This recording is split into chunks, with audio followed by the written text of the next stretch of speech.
there was no recourse for me as the homeowner. Not only did they do this without any notice, but they did a poor job. They left the digging. Uh, there's grass there, and they left it just dirt. It took over a year for that area to recover that I had to take care of.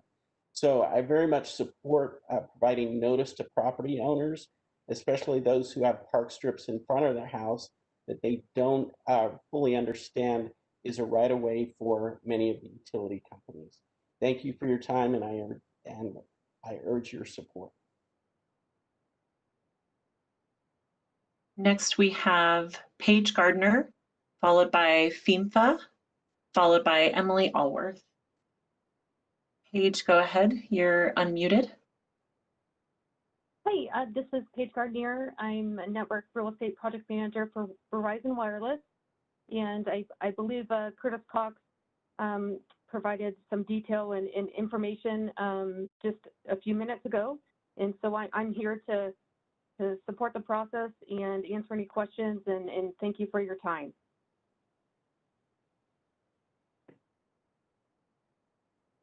Thank you, Paige. Next, we have FEMFA, and if you could help me with your last name.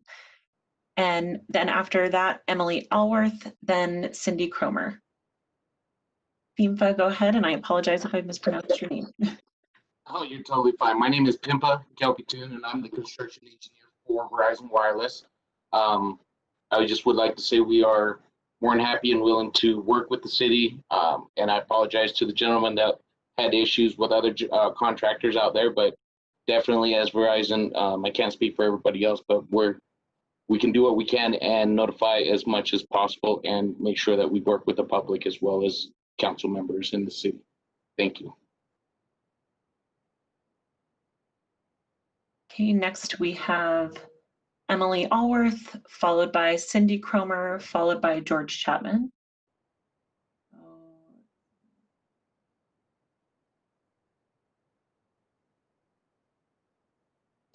Emily, go ahead, you're unmuted.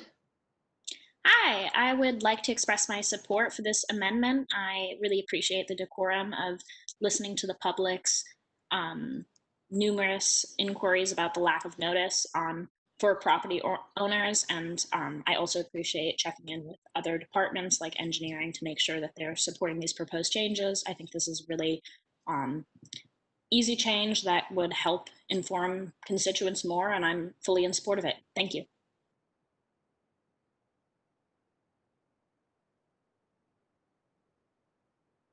Next, we have Cindy Cromer, followed by George Chapman, followed by Haley Vincent.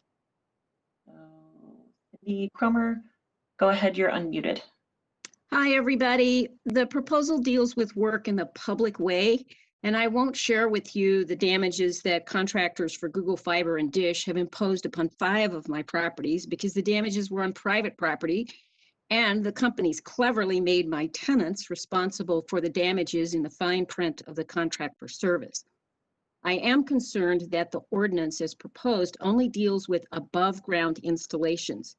It would appear that the new requirements do not apply to the installation of buried telecommunications equipment in the public right of way. First, I want to tell you a story about a community council chair who invited a representative of one of the companies to attend a meeting. The response from the representative was, "We don't have to come. You are dealing in some cases with pure, unadulterated arrogance," thanks to the state legislature.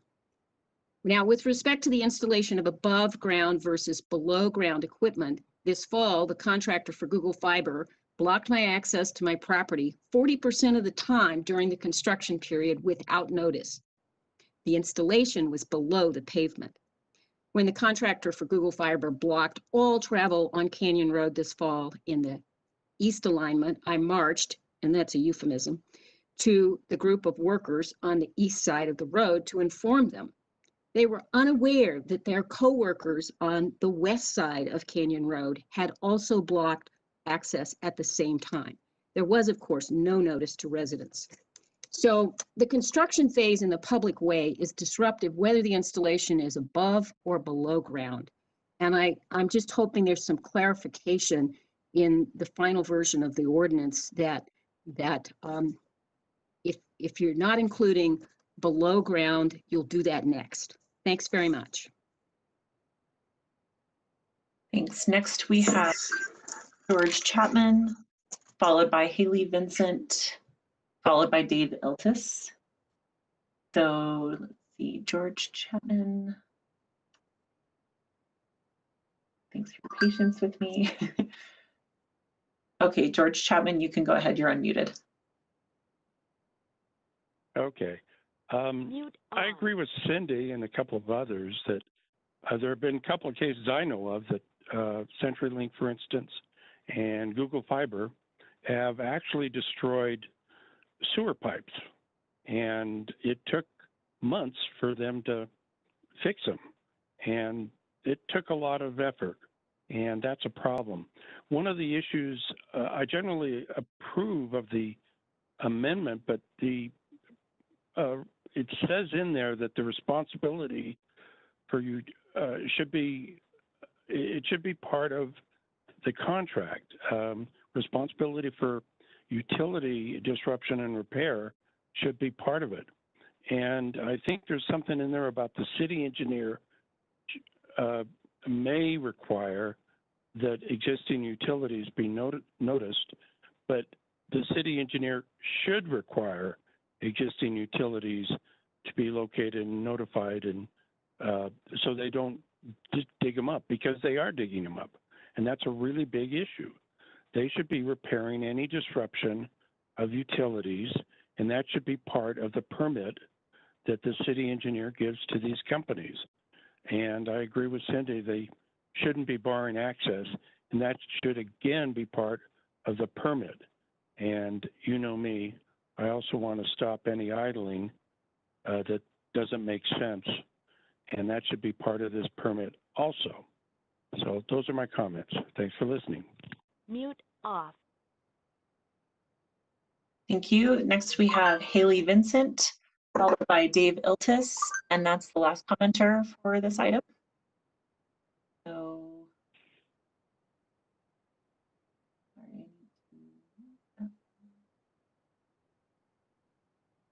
okay, Haley Vincent, go ahead. You're unmuted. Okay, I'm just gonna have to agree with Cindy and George on this subject. I do believe that there should be more notice and that public utilities should not be affected when it comes to construction in this. And that's all I have.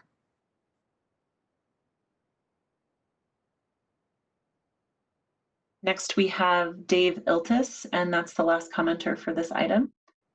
So, Dave Iltus, go ahead. You're unmuted. Hi, this is Dave Iltus. I would agree with George and others that this is a good amendment pass. Find it kind of interesting that the Verizon people are coming in, commenting on the meeting here when you read posts on Nextdoor where people have these small cell towers planted in their front yards with little or no notice. It seems to, it's questionable, or I wonder if they do follow the city permitting, where if you look at the small cell guidelines that they're supposed to be able to put them on top of other existing utility poles, yet they seem to be installing these all over the place, and they're horribly ugly. They chose a color for these that doesn't blend in with anything. And it's just ironic that they're here saying that they'd like to answer questions. I've also had Google Fiber come in my front yard. The damage was relatively minor, but they certainly didn't put it back to the way it was prior to their installation of a box in my front yard. And so I would be in support of this amendment as well. Thank you. Thank you. And we did have one other user message me to comment on this item, and I have been getting a few questions. General comment is after all of the public hearings that are on specific topics. So for those that are asking if we're still having general comment, the answer is yes. Next, we have Melissa Reagan.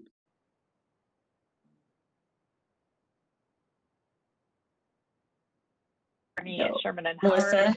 Sorry, Melissa, I just barely unmuted you. Sorry. Go ahead. Oh, okay, great. Thank you. Good evening, council members. My name is Melissa Reagan. I am an attorney at Sherman and Howard in Denver, Colorado. We serve as outside counsel for Verizon Wireless. We appreciate the council's time tonight in considering Verizon's comments.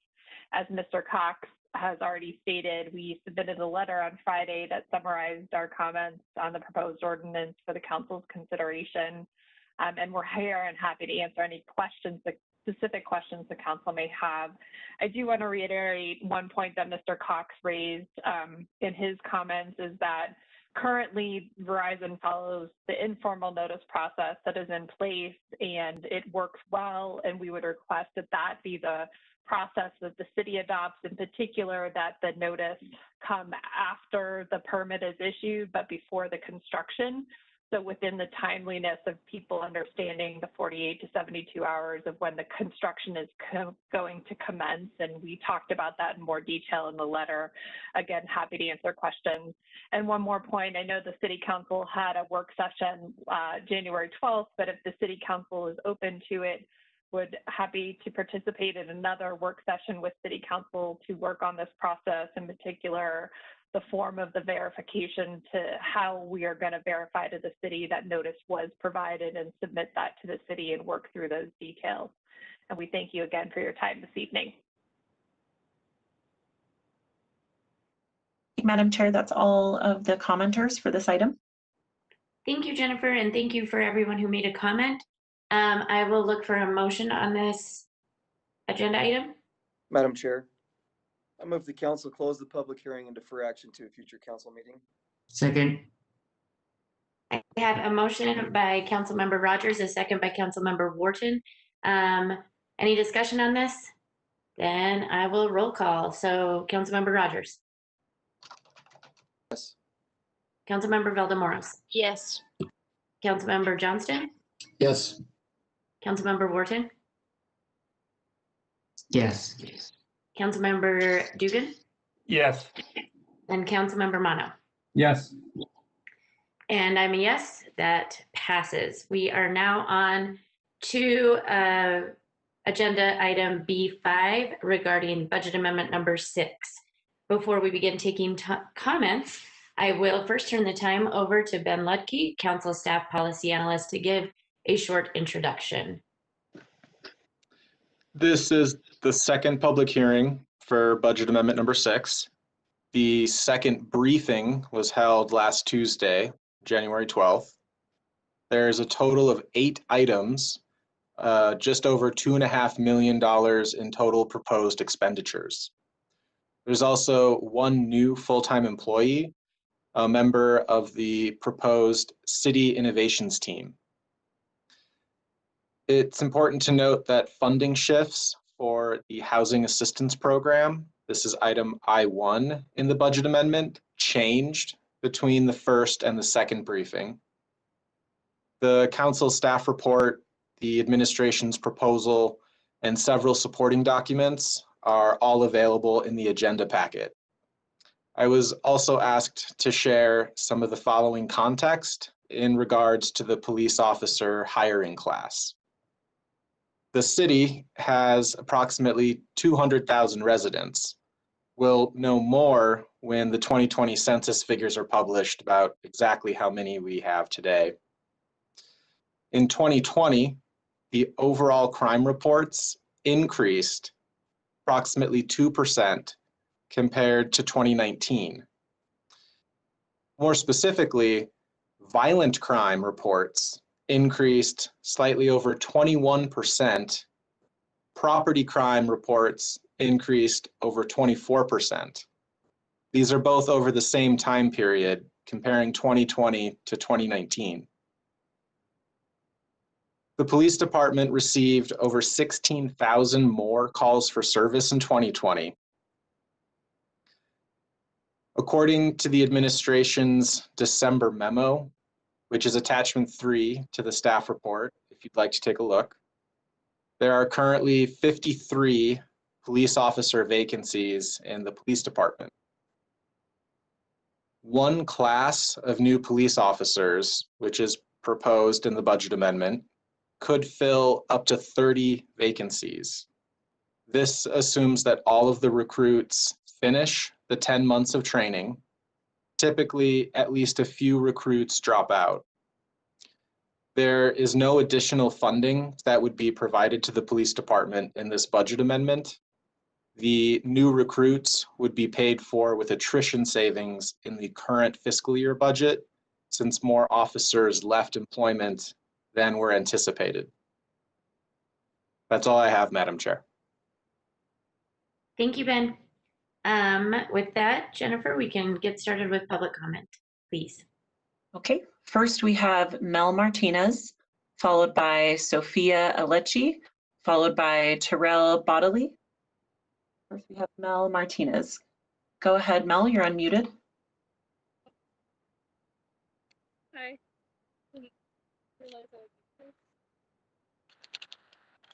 Mel, your audio is very soft. I don't know if you can speak more directly into the microphone. Is that better? A little bit, yes.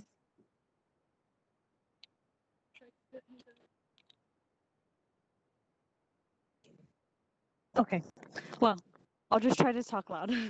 That's My much name is better. Mel Martinez. I live in the Ballpark neighborhood.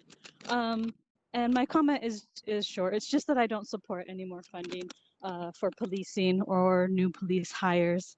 And in general, I don't think police should be involved in anything related to homeless issues or services. Like I said, living here in the Ballpark neighborhood, there are a lot of homeless folks here. And the police presence doesn't seem to be reducing violence or crime here. We mostly see police harassing those community members. So again, I don't think population has anything to do with how many police we need. I think we need alternative services. And yeah, I'm just strongly opposed to hiring any new police. Thank you. Next, we have Sophia Alechi, followed by Terrell Bodley, followed by Eliza McKenney. Sophia, go ahead, you're unmuted. Hi, I'm Sophia Lisi, and I'm here to echo that and urge the City Council to vote against the SLCPD hiring freeze. I don't believe any more money should be going to the police, and I believe that the statistics that were just shared regarding crime are taken out of context and are really being used to weaponize the people who need the most help right now, especially people who are experiencing homelessness. The amount of camp abatements that happened in 2020 is appalling, and it goes against the CDC guidelines that should be happening during a pandemic. And so not only were no new shelters added in 2020 or housing capacity increased, we have more encampment sweeps happening every day, and it's only made it increasingly more dangerous for the people who do not have homes right now. My own father did not have a home for like 7 years, and this is a public safety crisis that does not need to be met with more money going into training more police officers. So please, I'm just encouraging you to vote against that. What we need right now is an increase to basic needs, including like housing, healthcare, mental health, substance use services. So yeah, thank you, but please, this is really important, and it's a public safety crisis for a lot of people involved. Next, we have Terrell Bodley, followed by Eliza McKenney, followed by Zach Combs. Terrell, go ahead, you're unmuted. Yes, this is Terrell. Can you guys all hear me? Yes. Okay. Yes, I'd like to comment about the police department staffing. I live in the Ballpark, and I would say there's a few things that I do know that are going on, and we've got a rise in violent crime in our area of 62%. I've had 2 killings in the last month within a block of my house. I've got 3 girls I'm trying to protect. And I know this, I have personally called 911 twice this year, and because of delayed times, have not received any support. And that's pretty scary. And I think we need to support our police staff in defending public safety, because without that, we can't move forward with anything. Thank you. That's my comment. Next, we have Eliza McKinney, followed by Zach Combs, followed by Emily Allworth.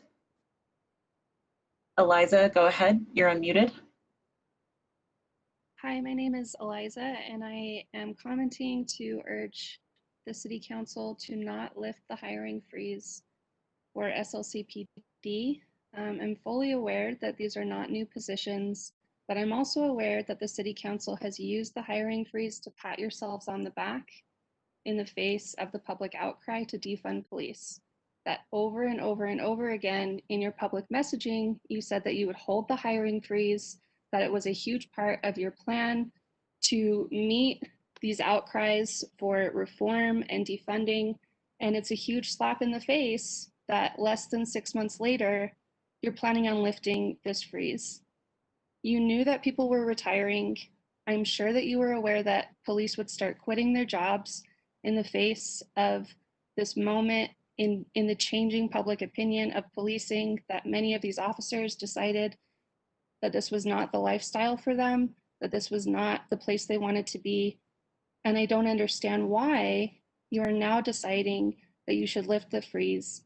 It seems to be really related to the camp abatements. Mayor Mendenhall has mentioned over and over again that we need more police to enforce these abatements.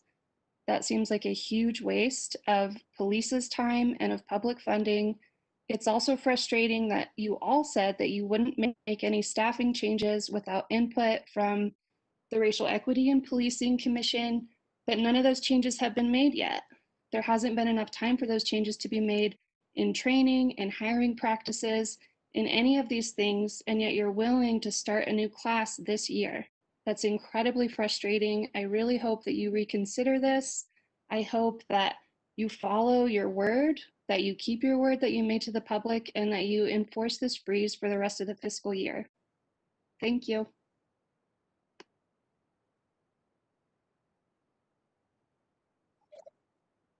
Next, we have Sash Combs, followed by Emily Allworth, followed by Amy Hawkins. Sash, sorry if I'm mispronouncing your name again, but go ahead, you're unmuted. Yeah, can you hear me? Yes. Okay, great. Yeah, my name is Sash Combs. Thank you for correcting that. I've been a member of the ballpark community for a decade and a half now, and I've seen this neighborhood go through all sorts of changes. Unfortunately, it's swinging the wrong way right now, and I understand there's a lot of problems that are driving that. But I do believe in the police's request here, and I support that for this amendment. And with the increased crime over the past year, and particularly in District 5, and particularly on the west side of that district, we just need to make sure that there's adequate funding to get these new hires or potential new hires in the pipeline. And with the goal to minimize this need to triage calls and reduce these response times. And I've experienced it myself. I've been threatened violently, and it's frightening when nothing happens in those scenarios. And I hope all you listeners can understand that it's not a good feeling. And I would just like to add, I do believe that there's absolutely a need to enhance the police training, and this is an opportunity to do that. And I think there's a need to fund and utilize the non-police resources to address these many homeless and mental health issues that these officers are currently facing. But I don't think that that's part of this request, and I think that should be in addition to this request from the police. Thank you. Next, we have Emily Allworth, followed by Amy Hawkins, followed by Michelle Maurer. Emily, go ahead. You are unmuted. Hi there. I've read the accompanying documents to this motion, and I'm hoping that you will close the public hearing and not adopt, whether this meeting or in an upcoming. Some of the contributing issues to the understaffing of police officers brought up in the documentation provided in accompaniment to this meeting include quarantines involved with COVID, which would make sense if I wasn't seeing not consistent, but fairly frequent unmasked police officers around Salt Lake City. This is an issue, and it's a public safety issue, and is also probably why some of them are having to quarantine, causing less officers to be available. There's also inability to fill overtime shifts, cited as a reason why there is understaffing of police officers. I am so sorry that all of the police officers in Salt Lake do not want to take the opportunity to get overtime pay with city benefits during a pandemic when so many people are out of work and are homeless. However, I have a hard time seeing that being a huge break for morale when they are among the first groups of people in Salt Lake to get priority COVID vaccination. I believe it was about 80% was the number cited of police officers, both uniformed and non-uniformed officers that are being vaccinated. If that doesn't boost morale, I honestly don't know what would in today's day and age. I'm also concerned about these kind of fear-mongering tactics around increased crime in 2020. I understand that there are some increased violent crimes, and I don't want that to be happening. However, with a lack of funds, people losing their jobs, not enough money, and homelessness being treated as a crime instead of a result of our societies failing to protect our most underserved constituents, I understand why crime is up. It adds up, and there are a lot of really great articles out there, and I would encourage anyone who is concerned about increased crime to educate themselves on why crime increases when people lose their jobs and don't have enough money to make ends meet. I would encourage City Council to look at the plethora of different options out there to increase the safety of communities without involving violent police intervention, and I would hope that City Council can close this public hearing and not adopt. B5 is overall a really excellent ordinance with a lot of cool budget amendments, but compiling them all together and sneaking in the addition of new police officers when the Public Citizen Review Board cannot be fully finished with their reporting, I think is unacceptable, and I hope you reconsider. Thank you. Next, we have Amy Hawkins, followed by Michelle Maurer, followed by Annie Charles. Amy, go ahead. You're unmuted. Great. Great. Can you hear me? Yes. Great. Thank you. Hello, City Council members. Thank you for your service and your time this evening. My name is Amy Hawkins. I'm chair of the Ballpark Community Council, and I signed on tonight to express my support to unfreeze hiring for the Salt Lake Police Department. As you're already aware, the city as a whole experienced an increase in violent crime last year, an increase of 22%. But violent crime rose in District 5 more than anywhere else in the city. It increased by 62%, more than twice the increase seen in the city overall, and also more than any other district in the city. The difference in the Ballpark neighborhood has been palpable. According to CompStat's 5-year averages, our district experiences 1.8 homicides in an average year. Last year, we experienced 7. The people who died in these crimes were often our neighborhood's most vulnerable people who are frequently experiencing or in and out of homelessness. These crimes occurred in spite of media attention, in spite of hosting multiple community meetings that focused on problem solving about violent crime with 100 participants, Mike Brown and Mayor Mendenhall and several of you, our city council members. We have sought and will continue to seek all kinds of solutions. But now I frequently see examples of neighbors on social media encouraging each other to take matters of public safety into their own hands and exercise their Second Amendment rights. This deeply concerns me. Sometimes doubling or tripling or more, it's hard to know what I can do to convince people to act otherwise. I understand that resources are stretched incredibly thin right now, but this can't be accepted as a new normal, even in a pandemic. We need all the help we can get, and we need solutions. Please support hiring new officers. Thank you. Next, we have Michelle Maurer, followed by Annie Charles, followed by Liz DeFries. Michelle Maurer, go ahead. You're unmuted. Hi, my name is Michelle Maurer. I am here to urge the City Council to vote against lifting the Salt Lake City Police Department hiring freeze. You cite the increase in crime as motivation for turning back on the promises to our community to decrease reliance on police in our community. However, 2020 was the third lowest in crime rate out of the last 7 years in Salt Lake City. Furthermore, every article explaining 2020's increase in crime since the previous year attributes it to the pandemic, a problem that will not be solved by the police. Keith Horrocks, police spokesperson, he said that it takes about 18 months to train new officers and get them prepared to work a shift on their own. Lifting the hiring freeze is not going to fix this issue.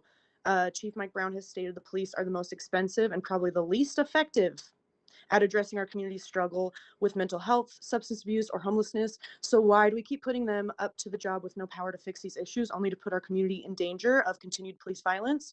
There is no quick fix to this. Let's stop throwing our money at the police and invest instead in long-term solutions to community safety, increasing access to basic needs, including housing, healthcare, mental health, and substance use services. Please vote to maintain the hiring freeze and continue to shift resources and responsibility from the police towards meaningful long-term community support. I just have to say it was so bizarre on January 6th, where there was an insurrection at the DC Capitol, to know that there were Trump supporters at the Utah Capitol. And I was trying to help some people move their things on 7th and Main, some unsheltered people who were being kicked out by police. And police tried to arrest us and wouldn't let us help them. And just, all the atrocious things that they do. And just the dichotomy of that is astounding. And y'all's performative BS, it shows again and again and again. It shows we see you. Keep the hiring freeze. Thank you. Next, we have Annie Charles, followed by Liz DeFries, followed by Josh Kiblovitz.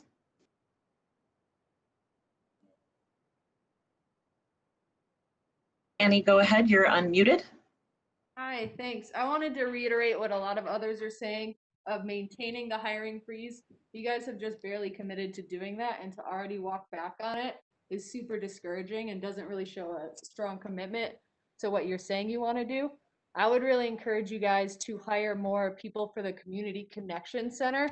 It's a super good program, and since it's been started, you've never met the capacity that it can be held at. So I would put a lot more resources into hiring social workers instead of hiring more policing, because as Mike Brown said, the police are the most expensive and probably least effective in handling issues of homelessness, of mental health, of substance abuse, and often criminalize those who are experiencing those issues. So I would definitely not look to hire more cops right now.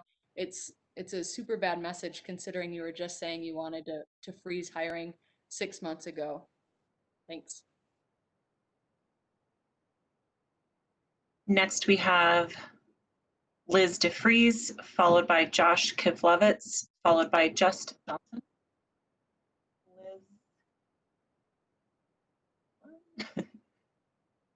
Okay, Liz, go ahead. You're unmuted.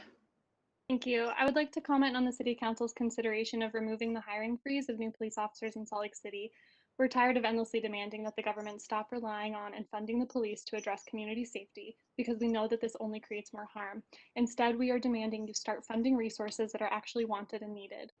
Resources which will address the root causes of most crime and harm in our communities: shelter, food, clean water, medical and mental health care, clothing, education, a healthy and sustainable environment. All of these need to be accessible equitably for all. The police cannot accomplish any of this. They only create more harm. We were never asking for a temporary hiring freeze. We are demanding a permanent hiring freeze and complete redirection of government funds to resources that will actually address community safety. Using the police to address poverty is not only ineffective, but it is cruel and demonstrates the continued valuing of profit over people by the Salt Lake City government. Even your own chief of police admits that the police are the most expensive and least effective solution to poverty, not to mention the most harmful and violent, and that we are never going to arrest our way out of these problems. Why do we keep trying? In researching the claims around increases in crime in Salt Lake City, I found that although crime did increase from last year, it was still the third lowest crime rate in the last 7 years. So please do not use this statistic to justify ending the freeze.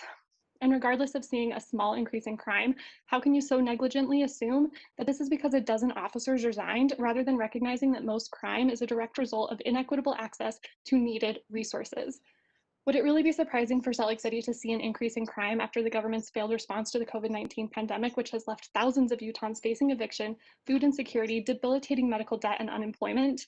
Instead of providing the aid people actually need, why do you think the right response is to bring in more police? The only people advocating more police to address poverty are those who falsely believe police officers can prevent crime, or the private property owners who don't care what happens to the poor as long as they can continue to exploit their labor. By siding with the vicious demands of these capitalists over the voices of the masses, you are showing us exactly who rules in Salt Lake City. The people demand that you maintain the hiring freeze until every cop in the Salt Lake City Police Department resigns so that money can finally be invested in real resources. Thank you. Next, we have Josh Kivlevitz, followed by Just Johnson, followed by Haley Vincent. Josh, go ahead. You're unmuted. Hi, my name's Josh Kivlevitz, and I'm a social worker and resident in District 5. I want to urge the council to vote against lifting the SLC PD hiring freeze. As previous commenters have mentioned, the statistics you shared about increasing crime are incredibly misleading. 2020's crime rate was on par with the 5-year median and one of our safest years in the past 7. And we are in a pandemic. The police spokesperson himself said it takes about 18 months to train new officers and get them prepared to work on a shift on their own.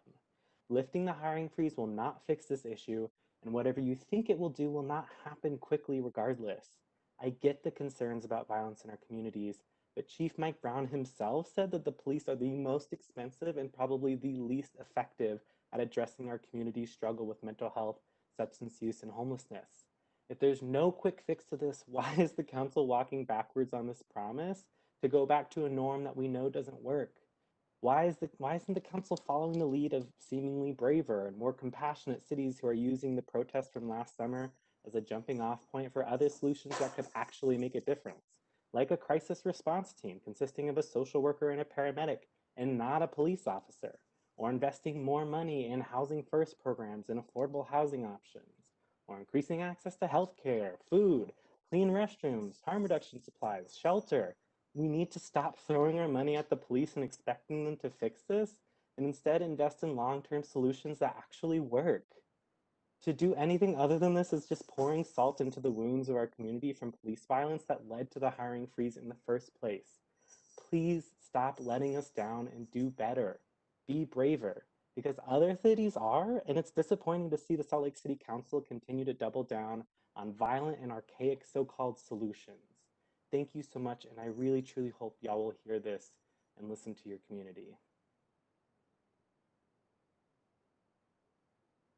Next, we have Just Johnson, followed by Haley Vincent, followed by Alana Lassen.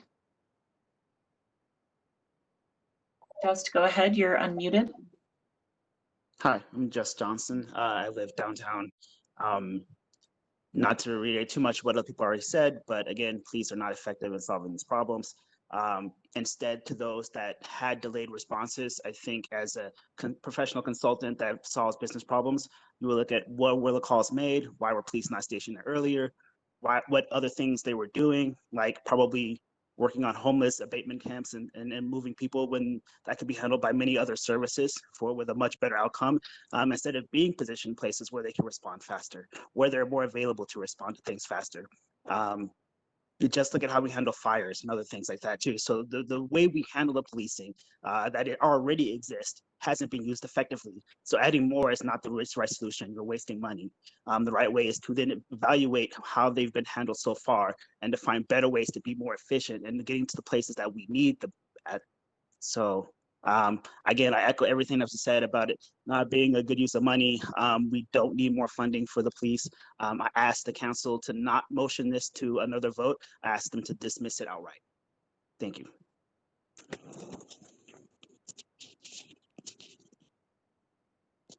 I yield my time. Next, we have Haley Vincent, followed by Alana Lassen, followed by Mr. Lotaro. So Haley Vincent, go ahead, you are unmuted. Hi, so I would just have to agree a lot with Annie Charles, and I do believe that you guys unfreezing the police hiring would be a bad idea. For one, you guys did just barely make the promise, like she said, 6 months ago, and it shows a bad message. And when more funding could be going towards housing, it could be going towards shelters, it could be going towards drug rehabilitation programs. We do not need to be putting more funding towards police when they are the ones that are causing more harm than anything right now, in my own opinion.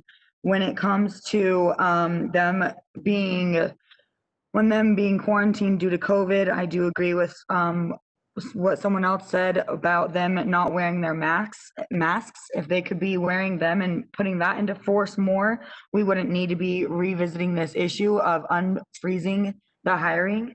So I do believe that I'm going to agree with Annie Charles and what many other people have said previously, that we should not unfreeze and that we should close this outright. Thank you. Thank you. Let's see.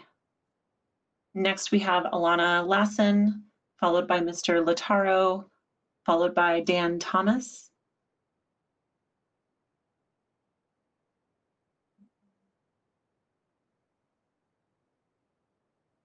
Okay, go ahead, Elena. My name is Elena. I'm speaking against ending the hiring freeze for the Salt Lake Police Department. There are too many reasons to continue defunding the police for me to speak on all of them, but it has come to my attention that a reason the department is asking for officers is to reinforce the displacement practices towards our unsheltered community members. I've seen firsthand the role officers play on scene to intimidate by creating a barrier around the encampments in question and arresting community members who cross it, trying to help the unsheltered gather their belongings, while the officers who are there stand by watching as the unsheltered struggle. The officers do not help clean up the site or offer any form of transport during the moves. They stand by, only offering that the homeless need to go to a shelter even after they are informed that the shelters are full. This practice has been in place for many years, but the fact that the city and department are continuing to enforce this in the midst of a pandemic is despicable. People are becoming homeless left and right and have nowhere to go. Resources that should be used to aid those who are most impacted should not be wasted on a department that the City Council has already committed to defunding. The CDC has it clearly stated that displacing encampments puts them in more danger. Camps are useful in allowing social distancing and outlines that if an encampment is too crowded, to leave them in place until shelter and resources are obtained for them. They also emphasize the responsibility of the city to provide water and sanitary restrooms to such encampments. The city needs to prioritize protecting the community it serves and do away with these inhumane practices and the officers who enforce them. Please defund the police and keep the hiring freeze in place. Next, we have Mr. Lotaro, followed by Dan Thomas, followed by Dave Iltus. Mr. Lotaro, go ahead, you're unmuted. Yes, can you hear me? Yes. Yes, I'm Pachuco Lautaro, represent the Rose Park Brown Berets, and I'm here to echo a lot of folks too, that we do not need new cops. We do not need new slave captures to keep the SLCPD hiring freeze. We are tired of them harassing our unsheltered relatives in our neighborhoods as well, on the west side of Rose Park, Glendale, Popular Grove. we see them continuing, just causing more harm to us, and I ask you to please listen to the people of color who are talking on this. I'm pretty sure the people that are in support of having more police officers are white and privileged. So I hope you guys to keep your words that you guys did 6 months ago. So please keep the hiring freeze for the SLCPD. Thank you.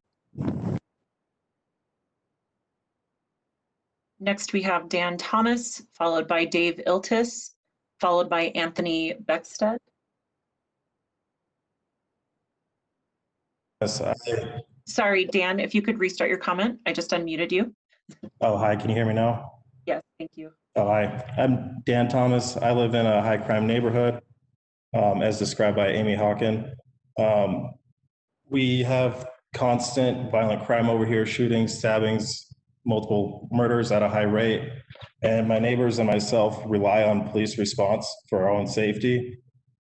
With constant use of the police, I can tell you that our response times are often 2 to 3 hours before we see an officer show up.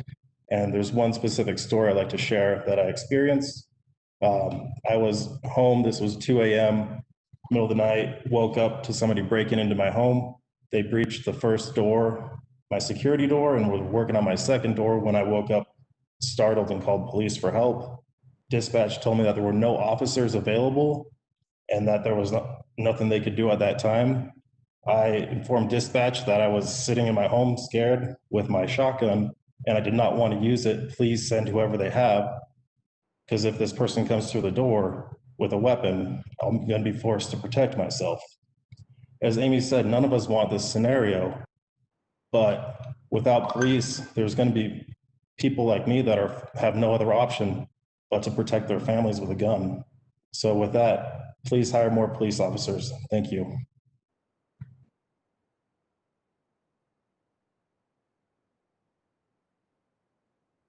Next, we have, did we just do Dave Thomas? Yes, sorry. Next, we have Dave Iltus, followed by Anthony Beckstead, followed by Shelley Bodley. Dave Iltus, go ahead, you're unmuted. Yeah, hi, my name's Dave Iltus. I wanted to speak on two of the other items. Many people have spoken eloquently regarding the police issue, but regarding the Fisher Mansion, turning that into a recreational hub, that's wonderful. I do hope that this proposal includes a green bike station. Mayor Biskupski promised there would be expansions of green bike on the west side of Salt Lake, and I don't believe that occurred or minimally occurred during her tenure. And this would be a great opportunity to have a green bike station at Fisher Mansion at the start of the various trailheads that are there. In addition, there's an item under the budget amendment that talks about a trailhead purchase. That sounds wonderful, but unfortunately, the information provided by council in the report doesn't tell where this trailhead might be. I'm in support of purchasing of trailheads, but it certainly would be nice to know where that trailhead was going to be. So thank you.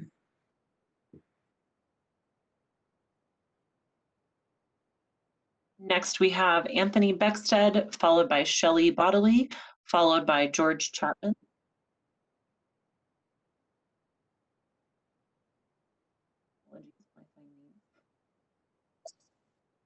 Okay, Anthony, go ahead, you're unmuted. Yeah, I wanted to speak on the topic of the mayor and Salt Lake chief of police using federal statutes and guidelines to incarcerate street-level offenders by federal law enforcement using lengthy prison sentences to help stop the spike in crime. I'm also concerned minority groups will bear the brunt of this increased policing. According to federalregister.gov, it costs between $34,492 and $37,449 to house each inmate per year in federal facilities. And according to Times News, in Utah in 2016, it was the 22nd highest in the nation at $29,349 per inmate per year. According to drugabuse.gov, every dollar invested in additional treatment programs yields a return of between $4 and $7 in reduced drug-related crime. I also wanted to ask, is the city of Salt Lake taking into consideration the effect of COVID-19 with many people losing jobs and being quarantined at home, with lack of employments and increased homelessness spiking the crime rate and substance use? I personally have been battling the disease of addiction for the past 15 plus years. Without the proper structure after incarceration, I have failed. I was given the opportunity to go through substance abuse at Odyssey House of Utah and been able to learn and apply coping and life skills, become gainfully employed in the HVAC trade for 5+ years, purchase a home, and support a family. I have met many individuals with similar stories in the recovery community that also have positive outcomes. In ending, I would like to encourage the city to take into consideration more opportunities for programs before prison. I do not support the unfreezing of hiring of police and ask that the matter be closed. Thank you. Next, we have Shelley Bodley, followed by George Chapman, followed by Christopher Durbidge. Shelley, go ahead. You're unmuted.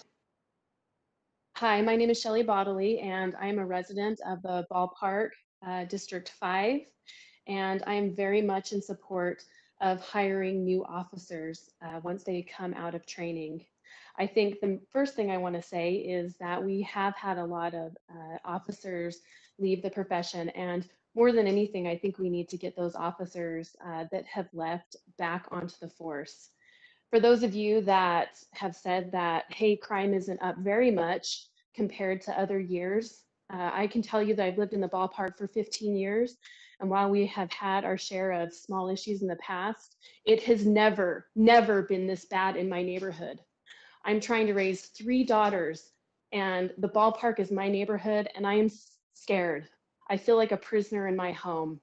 And it's not just me. For all of those fighting for the homeless and people experiencing homelessness, those people are the ones who are the target of a lot of this violence. So not only do I want to be protected, but I think people experiencing homelessness also need that protection. In the ballpark, we have low-income housing, we have a homeless resource center, we have Valley Mental Health, and yet still our crime is up 60%. So the ballpark is doing our part to offer services to help these people, and it's not enough. We need the support of the SLPD here. And I just want to say, I think there are systemic issues in the police department that need to be solved, but when you're home alone and it's dark out, anyone who's spoken on this call has called the police when something has happened. We need that support here, even though there needs to be some reform, we need that support. So I full-heartedly support the hiring of those new officers. And I hope that the council and Chief Mike Brown and the mayor doesn't let us down. Thank you. Next, we have George Chapman, followed by Christopher Durbidge. George Chapman, go ahead. You're off mute. I hate to say this, but can you hear me now?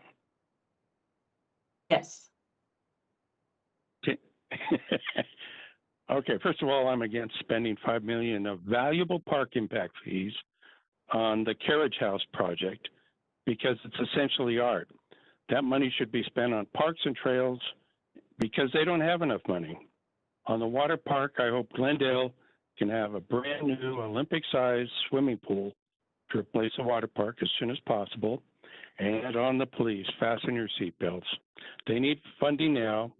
And I agree with the people from Ballpark that are being impacted by a 60% increase in violent crime. It will take years to recover to provide the service that this city's citizens are requesting and were promised. We're down 76 officers now, soon to be down 100. It's not really a lifting of the hiring freeze. It is an attempt to fill the authorized positions from before. It's a public safety crisis for residents who can't get police to respond to threats. The residents in this city, most of them, don't want to hear defunding the police. They demand more police. 1,000 may want defunding, but I know tens of thousands want more police now. It's ironic that police are being forced to assist and protect anti-police protesters. That's really a sad commentary on our city. This city promised a certain level of policing to its residents.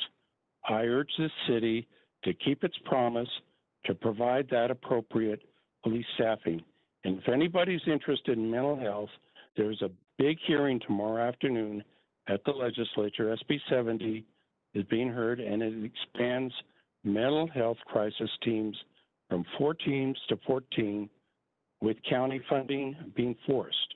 I urge anybody interested in increasing mental health treatment to virtually attend that meeting and comment and support Senator Reeby's SB 70 Mobile Crisis Outreach Team expansion. Thanks for listening. Next, we have Christopher Durbidge, and that's the last speaker for this item. Christopher, go ahead. Christopher, can you hear me? You seem to have lost Christopher.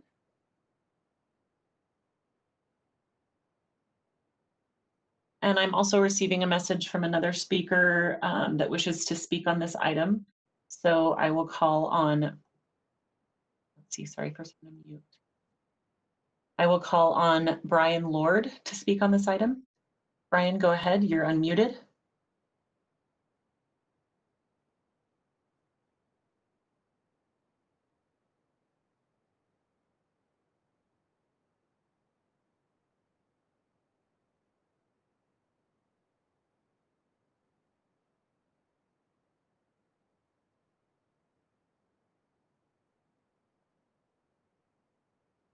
Oh, was I muted then?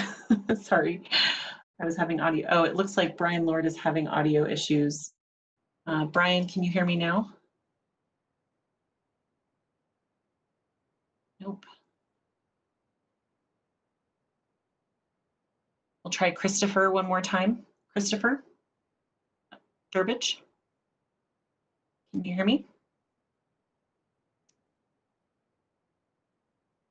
Okay. Madam Chair, I'm not sure, since we're at the end of our list of speakers, what we should do.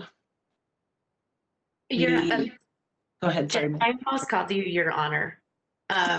This is what happens when I have court and counsel all in the same day. But Jen, I just received a Facebook message from Wendy Garvin, and she was registered for general comments, but would like to speak to this matter. Can you help facilitate that?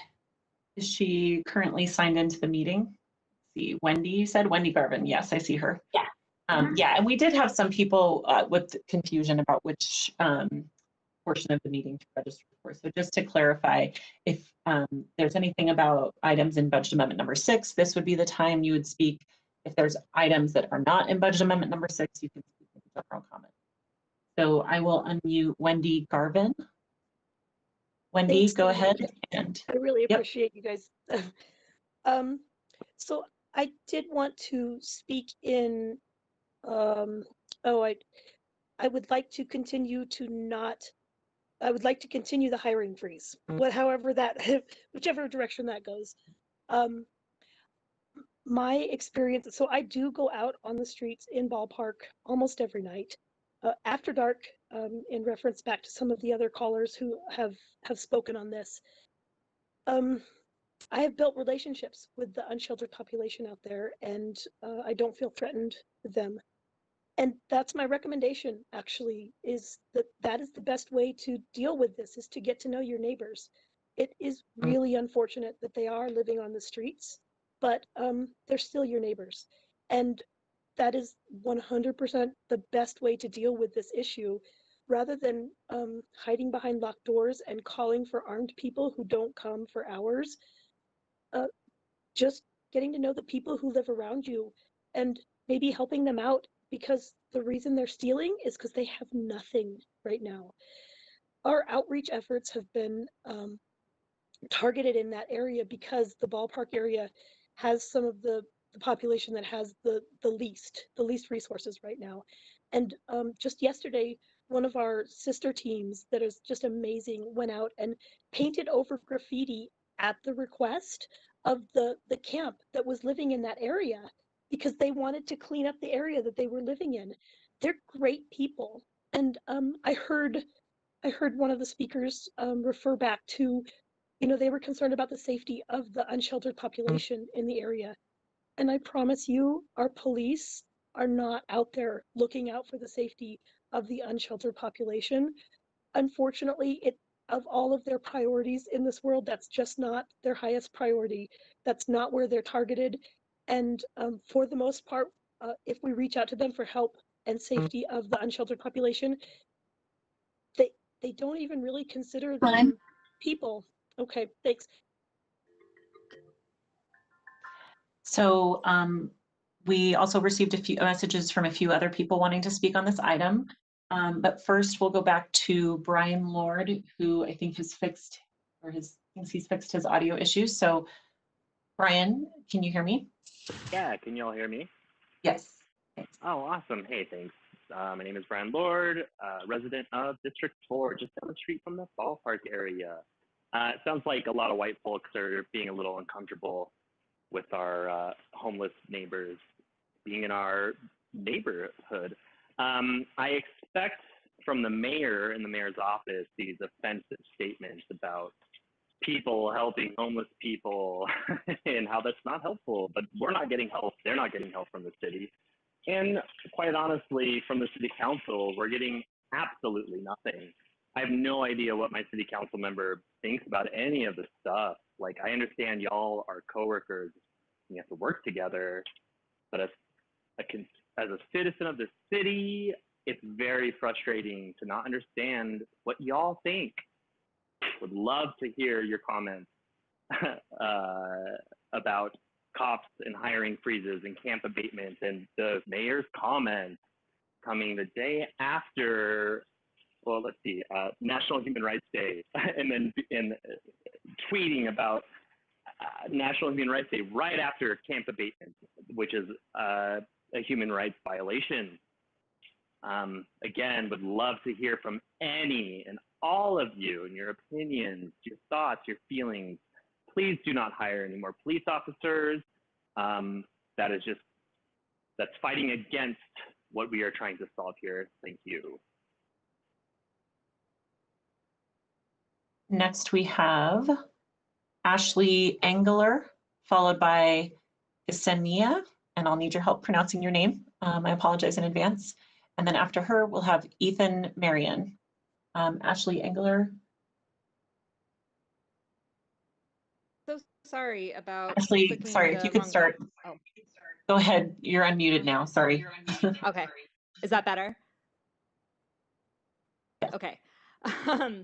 Sorry about clicking the wrong box there. I also am speaking in support of keeping this hiring freeze.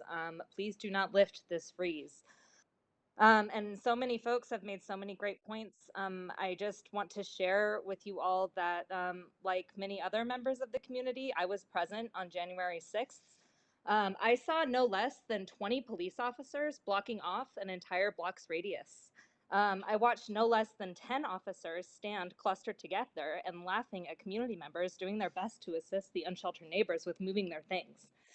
I watched no less than 6 flank and herd a woman dragging her belongings out of a camp and violently kicking items she dropped away from her. I'd like to know, how is this helping? What service is this providing exactly? Where were people meant to go? To all the folks tonight who are speaking about the houseless being the ones who are victims of the increases in crime, the police are not protecting the houseless. Funding should be invested in decreasing barriers to housing, safe shelter options, and safer care, frankly. They do not deserve to freeze and starve while they are awaiting adequate services, and the idea that a hot meal is keeping people from seeking support is frankly ludicrous. Finally, I see no lack of law enforcement in our streets. I see an entire faction of constituents being treated as less than human by bullies in uniform and regarded as such by a paternalistic city council whose interests seem to squash the rise in community care. Thank you so much for your time and for having me this evening. Next we have Ksenia, followed by Ethan Marion, followed by Nathan Kazarian. And unmute. Okay, go ahead, Ksenia. Will you help me with your name? I'm so sorry. Yes, I'm Ksenia Kanzova. Thank you guys so much for allowing us to comment and for all the hard work you do. Hi, Amy Fowler. I love you. I just want to say that I am completely opposed to the lifting of the hiring freeze. I agree with the vast majority of these comments. There is a large police presence already. What we really need is an emphasis on doing what we can to house these populations, and working with Wendy Garvin, a lot of committed citizens like Nick Kazarian, on later on serving the nomadic population each and every week, multiple times a week. We go out every Sunday and we give them tents, we give them sleeping bags. And we often feel like Sisyphus, where we are continually asked for more tents, more sleeping bags, more warmth, so they don't freeze and throw everything in the trash. It is such a waste. As Democrats, we know reduce, reuse, recycle, and so much money is being thrown in the trash simply because the health department is concerned with hygiene. Well, we have a solution for that. A lot of the nomads are begging us to please pick up the trash, to please give them trash bags. We need to have restrooms available. Porta potties cost so much less than an actual than any police force. They can pay for an entire month of porta potties for an hour of what police what one police officer will you know one for the hour for 1 hour of a police officer's time. We have solutions, and we ask that please have some compassion. There is no place to go. We're constantly hearing about the shelters being full and overflow being full. These are people on the street. People can come to every day. Today we just got a job for a nomad who has been kicked out for at 17 from a foster care situation, and we just went and worked with him and called 3 different employers, and he got a job. Time. Ksenia, it was a little quiet hearing your comments. Would you mind shooting us an email with some of your comments, just so that we make sure we have those? I had a little bit of a hard time hearing some of them. Okay, next we have, we're going to go back to Christopher Durbidge, who I think fixed his audio issues. And then after Christopher, we'll have Ethan, Marianne, and Nathan Kazarian. So Christopher, go ahead, you're unmuted. Thank you. First, I would like to say thank you to Amy J. Hawkins for all that she's done for the ballpark neighborhood. She has represented us very well, and I know it's hard for her to say, hey, we need more police. I don't know anybody that looks at statistics, cares more about the welfare of everybody, including the most vulnerable in our neighborhood. But the reality is I keep hearing statistics laid over and over by a bunch of people that say we don't need more police. But when you get to the people that have real world situations to lay down, I only heard a few out of that group. And there's a really loud voice from those of us that live here and deal with this on a daily basis. I think I brought up in our last meeting that we had the clerk just over the Christmas holiday, the clerk was chased with a knife over at Maverick on 911 call, asking for help. A customer came to his help with a bat. The police never showed up. They were too busy, and they never called him back. The side of the building was somebody put a card on it and tried to burn down the Maverick on the side. One of the vulnerable homeless tried to burn down the building, was chased away. The fire department came and put the fire out. My car has been broken into 3 or 4 times since the pandemic started, 2 within days apart. And in the same time, in that same week, we had 3 stolen vehicles left on the street, just a house or 2 away from mine and from many other residents here in the ballpark. We've had multiple murders. We've had active burglaries in progress where I've called the police and had to wait 6 hours for a call back when nobody showed up, after calling 3 times while I followed them around the streets as they broke into house after house after house, and no police came to help. People are starting to arm themselves, I'm included. I've never armed myself in my life, and now I have armed myself.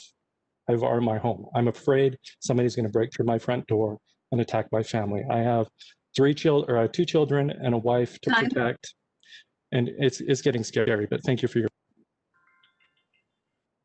Okay, next we have Ethan Marion, followed by Nathan Kazarian. Those are the last two speakers so far on this item. Ethan, hold on, sorry. Ethan, go ahead, you're unmuted. Yeah, thank you. I'd just like to speak and kind of voice my opinion that I think we should be keeping the hiring freeze. I know, there's been a lot of comments made about how, they feel like crime is on the rise and it's dangerous for them. And I agree that's a problem, but I also recognize that really the police will show up after the crime has already been committed, and we need to really be addressing why is the crime happening in the first place. I also feel like I have some pretty good insight into this as a social worker who's working here. And I mean, really, a lot of the other comments that were made earlier in the evening hit spot on with this. We're not providing the resources that we need to the people struggling with homelessness or the people affected by the pandemic, and that is reflected in our crime rates. In fact, I know this for a fact because I was helping down at one of the homeless encampments the other day, and lo and behold, you have people being dropped off by workers from the homeless shelters who say, we're full, so let's give you a ride down to this camp where you can go there. It just doesn't make any sense why we would hire police officers who aren't going to address the root causes of these needs instead of giving that money and those resources to people who can actually help address the core needs that these people have. I think, again, we have to hit it at the core. Otherwise, we're just putting a temporary Band-Aid on it that really isn't going to do anything. I would also like to echo that, right, both Chief Mike Brown has said that police are not going to be the effective way to do this, right? I believe in, I understood this quote from the Salt Lake Tribune where it said, Maramina also recognized that the crime increase was probably an anomaly due to COVID. So why would we spend all these resources on police who are going to take months, probably more than a year before they're even doing anything, when we could be giving that directly to the resources and people who need it now? Thank you. Next, we have Nathan Kazarian. That's the last speaker. Nathan, go ahead. Go ahead. You're unmuted now, Nathan. Okay, thank you. My name is Nathan Kazarian, and I would just like to thank y'all for the opportunity to speak to you guys tonight. So I was the second place runner-up in the Democratic Party for Lieutenant Governor. I was Zachary Moses' running mate. I started following this homeless issue, unsheltered issue, back in 2017 when it became a reality for me. My wife was diagnosed with terminal cancer. She passed away last year. Within 4 months, we lost our home, we lost all our possessions, we lost our income, we lost our business. So it's a little bit disheartening and maybe even a little bit triggering for me to be driving down the street in Salt Lake and I see a lady with a chemotherapy ball.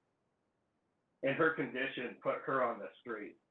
This is a health crisis on so many levels that needs to be addressed.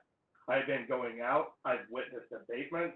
I also run the popular Utah meme page, Utah Satire, on Facebook. My wife was one of the big Proposition 2 stories. So as far as any more funding to the police, I would have to go with defunding the police a bit and investing that money into social services and less AR-15. I was there for the Sears camp abatement. There was an officer with an AR-15, 20 cops huddled around, standing under an American flag, and all it looked like was tyranny. I have been raising an astronomical amount of funds for these people just to watch sleeping bags, tents, all of these items get thrown away. People are telling us that the shelters are full. I'm in this to give this issue bandwidth, but I'm in it to raise funds too. And it's a little bit frustrating when my girlfriend and I are going out weekly with $1,500 in sleeping bags just to watch them get thrown away the next week. And this happens right before nightfall when society's most vulnerable are getting ready to lay down and some of them are getting ready for work. Their tools are being thrown away. You know what I challenge you guys to do? Come out to the street with us on Sunday night. Madam Chair, that was the last speaker for tonight, or for this item. Sorry, not for tonight, for this item. Thank you, Jennifer. I do want to just again remind people that if you want to speak to budget amendment number 6, now is the opportunity to do so. So if you clicked the wrong box, as Jen has been doing, please just message her. I'm going to give it a couple of minutes because our general comment period is meant to address items that are not on our agenda. And so we'd be asking that if you are interested in speaking to budget amendment number 6, you take this opportunity now and not during our general comment period. So I'll give it just a couple of seconds to see if anybody messages you, Jennifer, before I move forward. Thank you.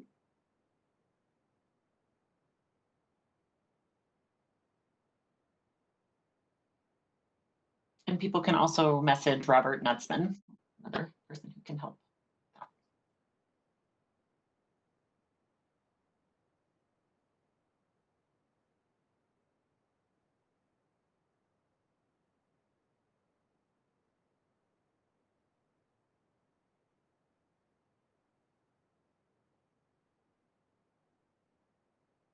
Okay, if I haven't heard from Jen or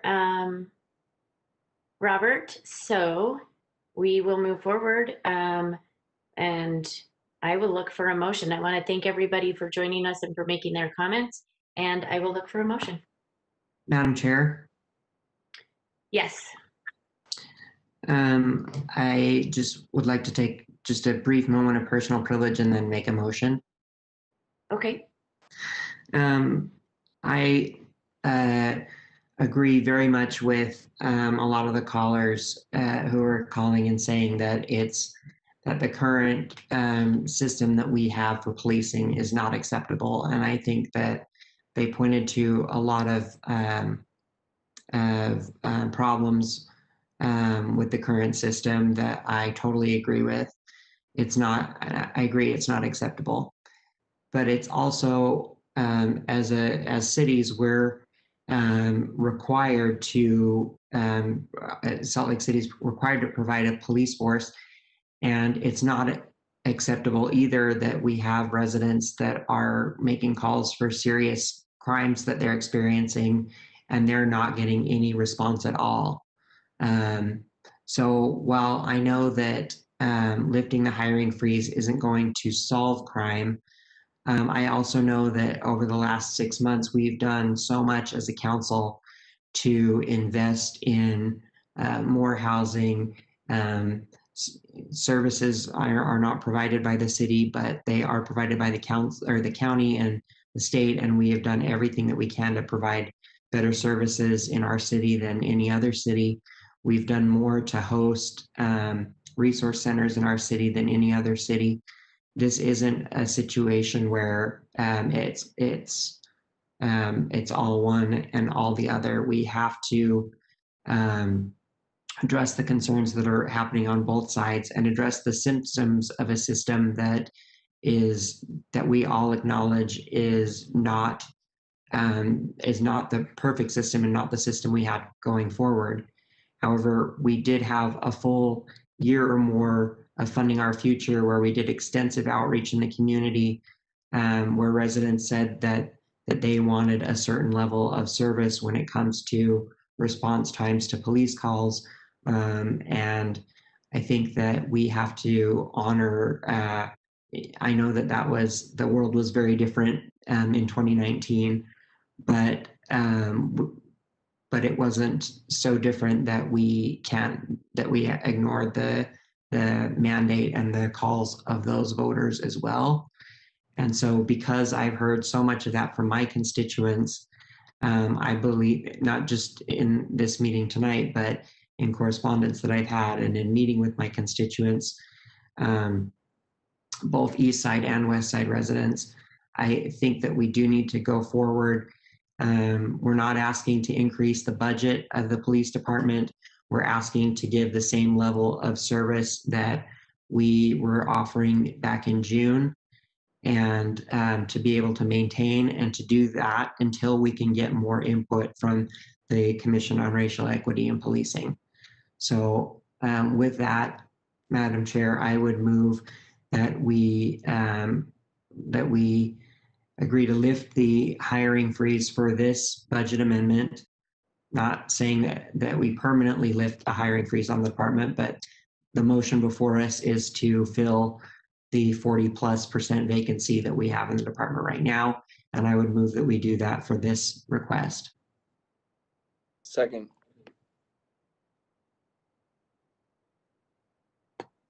Sorry, I couldn't find my mute button.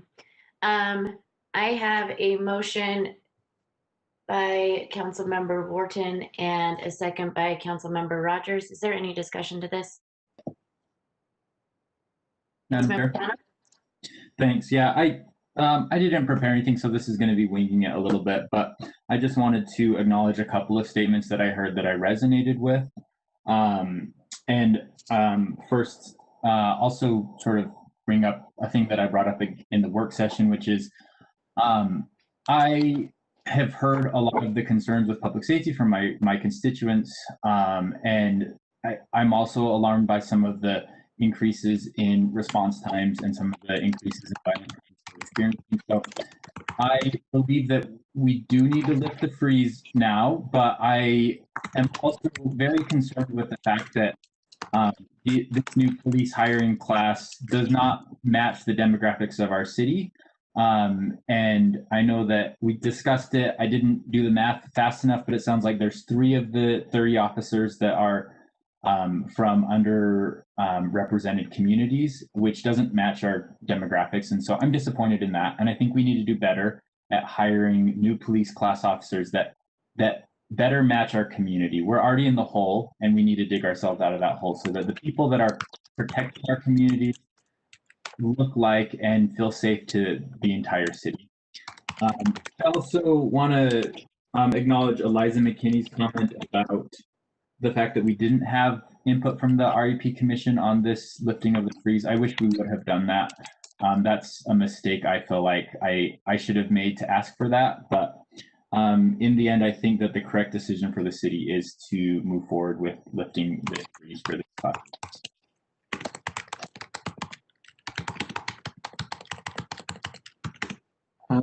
Sounds like someone's typing. Sorry, it was me. I thought I was on mute. I apologize. Is there any other discussion to this motion? I just want to say that I echo Councilmember Mano's feelings in some aspects as well, but that we need to move forward with this. So with that, I will take a roll call. Councilmember Wharton. Yes. Councilmember Valdemoros. Yes. Councilmember Johnston. Yes. Yes. Councilmember Dugan. Yes. Councilmember Mano. Yes. Councilmember Rogers. Yes.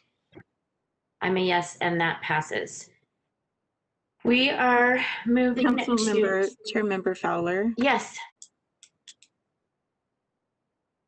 I'm sorry, this is Cindy Lou. Hi, Cindy Lou. I received your motion that you're adopting the ordinance, but I need some clarification if you're closing the hearing as well. Councilmember Wharton, was that your intent to close the public hearing as well? To now And adopt the yes, it was both retroactively and prospectively if we need to vote again. Katie? I thought if we were adopting that we obviously would be closing the hearing. Is that clear enough? Or do we need to vote to close the hearing? I think it's just for the record that it's closed. That's all I needed to confirm that the adoption. I mean, I took the vote on the adoption. Everything is good. Just confirming that you're closing. Thank you. I think, though, if I may, Madam Chair. Of course. I think that the council member made the motion relating to the police hiring issue, which has been the most discussed issue tonight, but not the overall budget amendment. And so perhaps you could consider a motion that confirms that the hearing is closed and addresses the other amendment items. Does that make sense? It Yeah, does. I'm happy to make another motion. I mean, even though my comments were about this policing item in particular, I did mean to vote yes on the entire budget amendment. Okay. Katie, I'm going to look to Katie now. Should we do a new roll call, a motion and roll call? Without having the exact language that Councilmember Wharton said when he made his motion in front of me and not being able to rewind the tape, I think you can always be safe and take another motion to close the public hearing and adopt the entire budget amendment. Okay. Councilmember Thanks, Wharton, would Katie. you like to make a motion? Thank you. I move to close the public hearing and adopt the motion. Second. I have. Oh, Cindy, did you say something? Adopt the motion, adopt the budget amendment, approve the budget amendment in its entirety. Correct. Okay. Correct. Thank you. Okay, so for the record, I'm going to restate Councilmember Wharton's motion. His motion is to close the public hearing and adopt budget amendment number 6 in its entirety. Is that correct? Yes, it is. And I have a second from Councilmember Rogers. With that, I will do another roll call. Councilmember Wharton, Yes. Councilmember Valdemoros, Yes. Councilmember Johnston, Yes. Councilmember Dugan, Yes. Councilmember Mano, Yes. Councilmember Rogers. Yes. And I am a yes. That passes, and I think we're good to go. Cindy Lou, are we good to go? Absolutely. Thank you. Thank you. With that, we will move on in our agenda. Agenda item C, there are no potential action items. Sorry, my dog is walking around and his fingernails are long. Agenda item D are questions to the mayor from the city council. I'd like to thank the mayor for being with us today and see if there are any questions for the mayor from any council members. Nope, you're off the hook, Madam Mayor.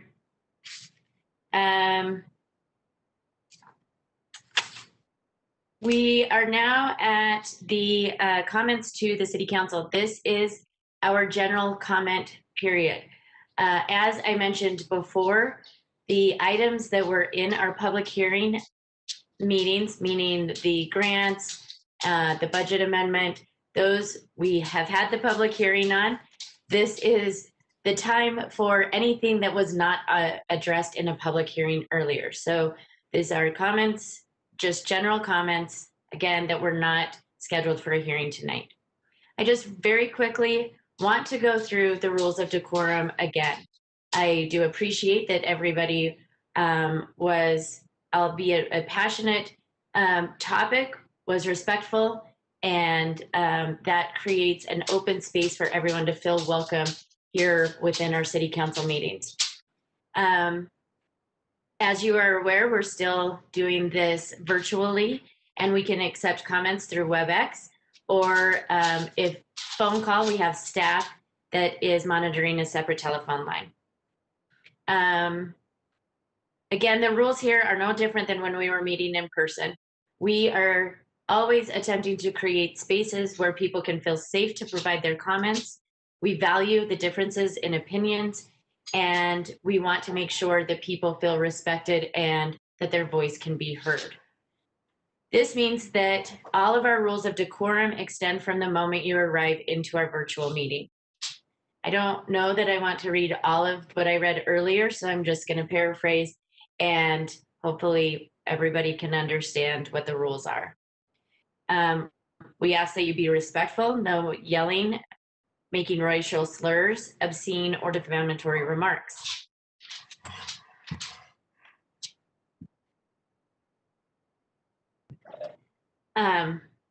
We ask that you not use foul language or make personal attacks.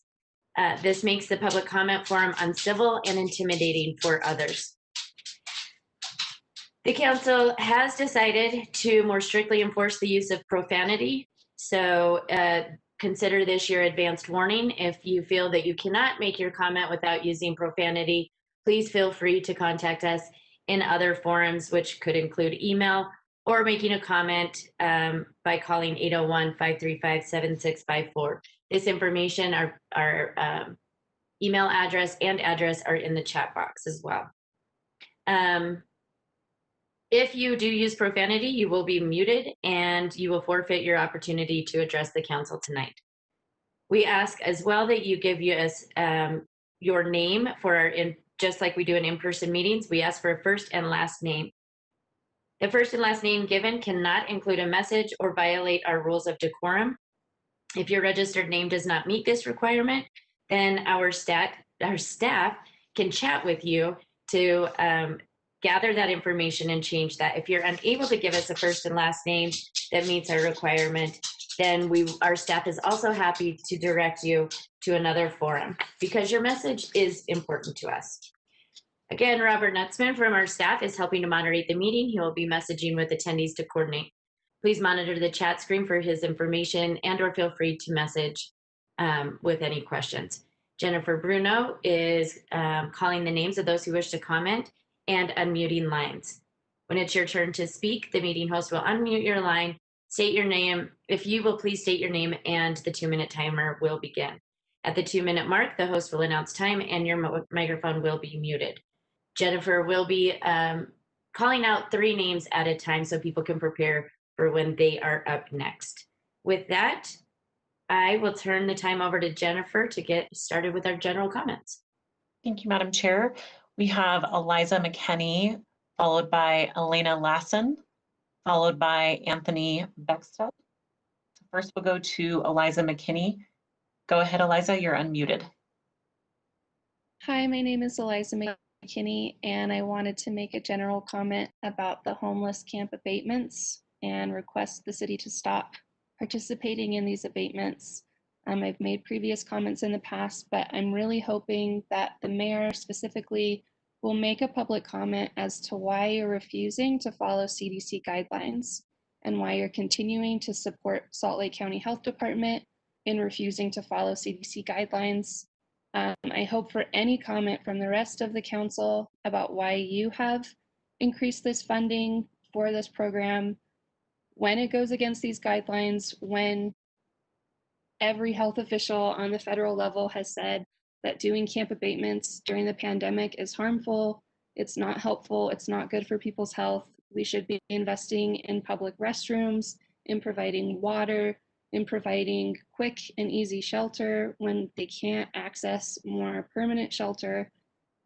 It's frustrating to see so many public comments made that just defend these actions that don't actually address the concern that you're not following CDC guidelines and instead trying to water down what's happening to these people.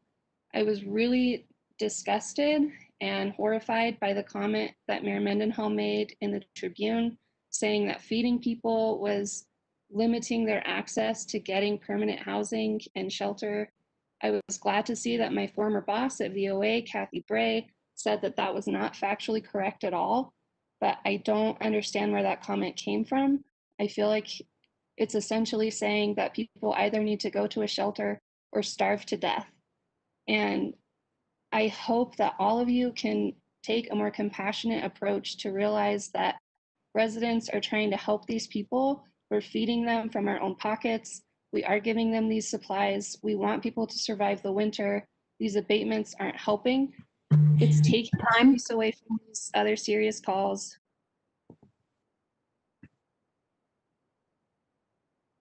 Next, we have, let's see, Elena Lassen has indicated she's here to listen. We have Haley Vincent, followed by Ksenia Knyazeva, followed by Dave Iltus. So first I'll go to Haley Vincent. Okay. Haley, go ahead, you're unmuted. My name is Haley Vincent, and I'm an addict in recovery. I've been to prison for burglary, fraud, robbery, and trafficking of marijuana. And I can tell you from personal experience, incarceration was not the answer. If anything, it was the opposite. I made more connections, learned how to commit more crimes, and it didn't better me as a person. If anything, it made me bitter. And isn't that the opposite of what we as a society should be trying to do? Isn't the point, to be completely honest, to not only teach the offender a lesson, but to change them for the better, to rehabilitate them? I'm 31 years old, and from a very young age, I made the choice to break the law, or in other words, get into trouble.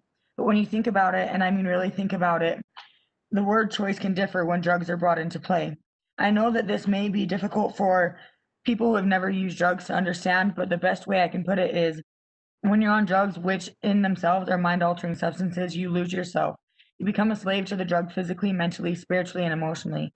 You lose your self-worth and values, everything, including your choice to control your own life. And this brings me to the point of the, oh, 1 second.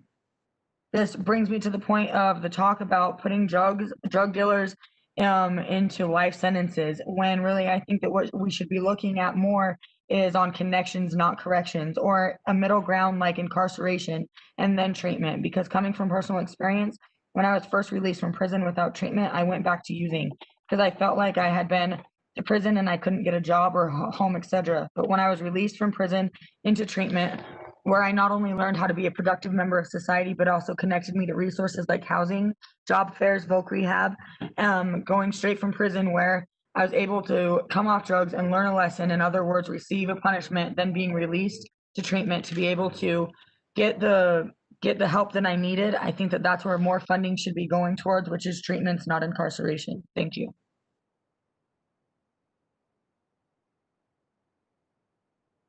Next, we have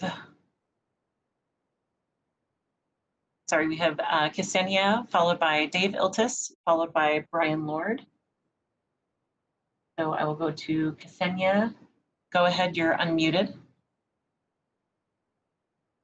Hi, again, thank you so much for allowing us to comment. Thank you for all of the hard work you're doing. Apologies, I tried to comment earlier. I was having a problem with my computer mic. Hi, Amy, I love you. We used to work together under Injustice for All. I just want to say that me and a ragtag group of volunteers have been going out every week and serving the homeless. We've been giving them tents and sleeping bags, and often we feel like Sisyphus pushing a rock up a hill, because every week that we go back to the same settlement or another settlement, people are asking us for more tents and more sleeping bags, because their tents and sleeping bags and all necessity medications, everything, have been thrown in the trash through these abatements. And I'm asking you to please have some compassion and please stop these abatements. We see the suffering that people are experiencing due to the fear and the stress of the police coming in and throwing everything away. They're not giving us enough notice. If you cannot stop the abatements, we ask you to please give us a 48-hour notice, and we would gladly come with an army of trucks and cars and help these people move to another location. But please, if you are doing abatements, please have space and shelters available, because they have no place else to go. They keep being pushed from one corner of the city to another, and that's no way to live. Also, a number of the settlements have requested trash receptacles and trash to be regularly picked up. There is a youth camp on 8th South and 4th West that's desperately in need of regular trash pickups. So I ask the city to please make that accessible, because the health department is concerned with the feces and the trash, and please also allow restrooms to be available. And I understand that, but we do have solutions, and that is to providing regular trash pickup and porter potties. Our group is called the Nomad Alliance, and we're going out every day, and we look forward to hopefully meeting with the council, and we ask you to.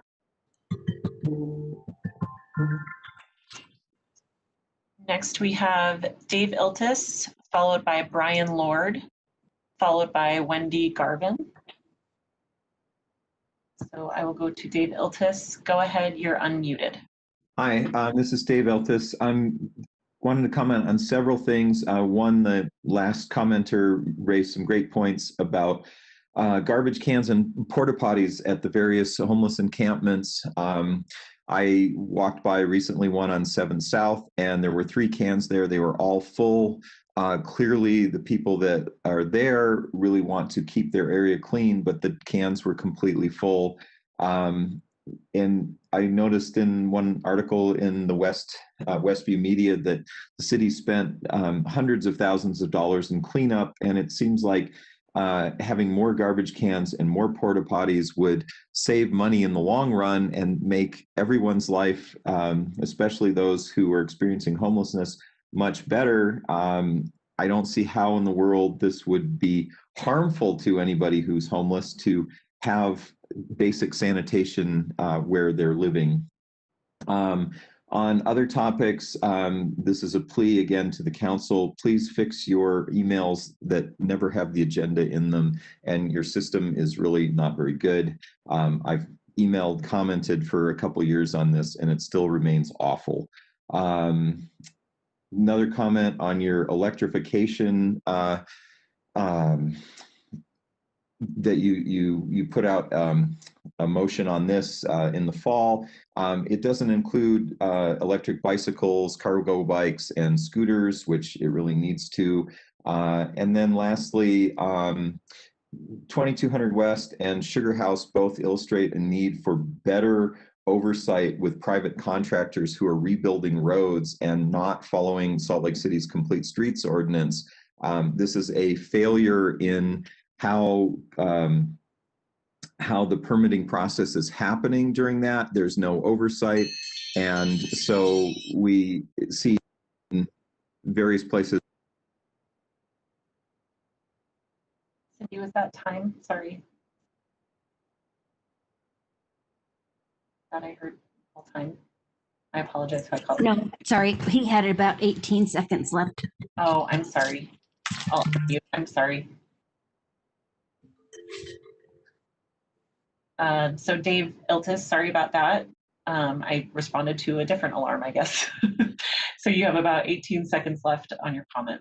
Oh, okay, just that there's this permitting process for private contractors building on roads is broken, and it leads to places that are supposed to have bike lanes and sidewalks and such not getting those installed, and contractors getting away with not following the ordinance, and so we have worse streets as a result.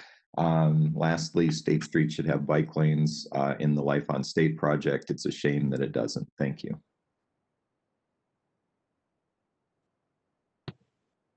Thanks, my apologies on that. The next person is Brian Lord, followed by Wendy Garvin, followed by Christopher Durbidge. So Brian Lord, you can go ahead, you're unmuted. All right, thank you. So I'll keep this very general. First off, I want to thank Jennifer and Robert for administering this meeting tonight, for all the tech problems, not fun. Second, I just want to set the tone for y'all about what you're can expect from us, the public, for this year.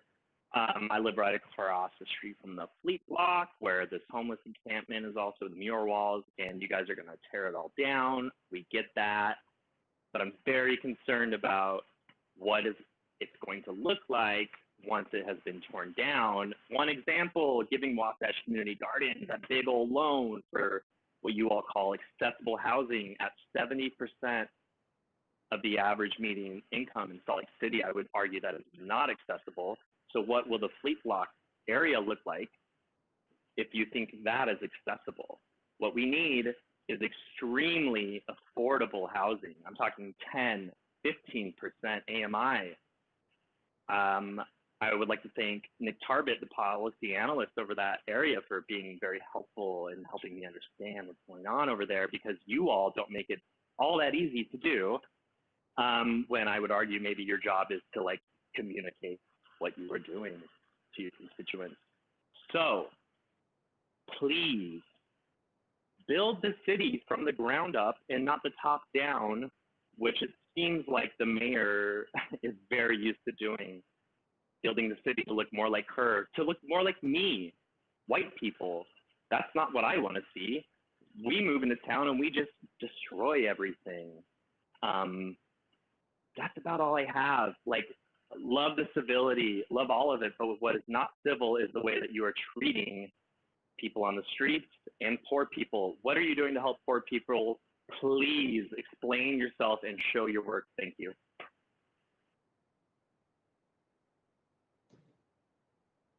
Okay, next we have next we have Wendy Garvin, followed by Ann Charles, followed by Josh Kay. So Wendy Garvin, you can go ahead and speak. You're unmuted. Thanks so much. So we do outreach with, I work with Ksenia and a wonderful group of volunteers. We do outreach with the unsheltered community. And I want to echo Ksenia's request for trash cans and porta potties. The porta potties that are out in front of the youth center are working really well for that community, but there are other camps that are too far away to utilize those very well. So those are an amazing resource, and if we could get more of those, that would be amazing. We pass out trash bags, and we actually are working with each of the camps to try and find somebody who will sort of captain the job of collecting trash and making sure trash is taken care of. So all we need is somebody to come along and pick it up. If you guys would be willing to cover that part, that would be really awesome. We understand that tents and sleeping bags on the side of the road is just a temporary solution. So we would love to work with you on more permanent long-term solutions. We're just trying to keep people alive until we can get there. So we appreciate the Airport Inn. We know you guys are working on longer term solutions. We know you're working on permanent housing. We would like to work with you on all of that. We just want to do some temporary things to keep people alive, comfortable, and safe in the meantime. Thank you so much for your time. So next we have Ann Charles, followed by Josh Kay, and the last speaker is Sash Combs. So Annie Charles, go ahead, you are unmuted. Thanks so much.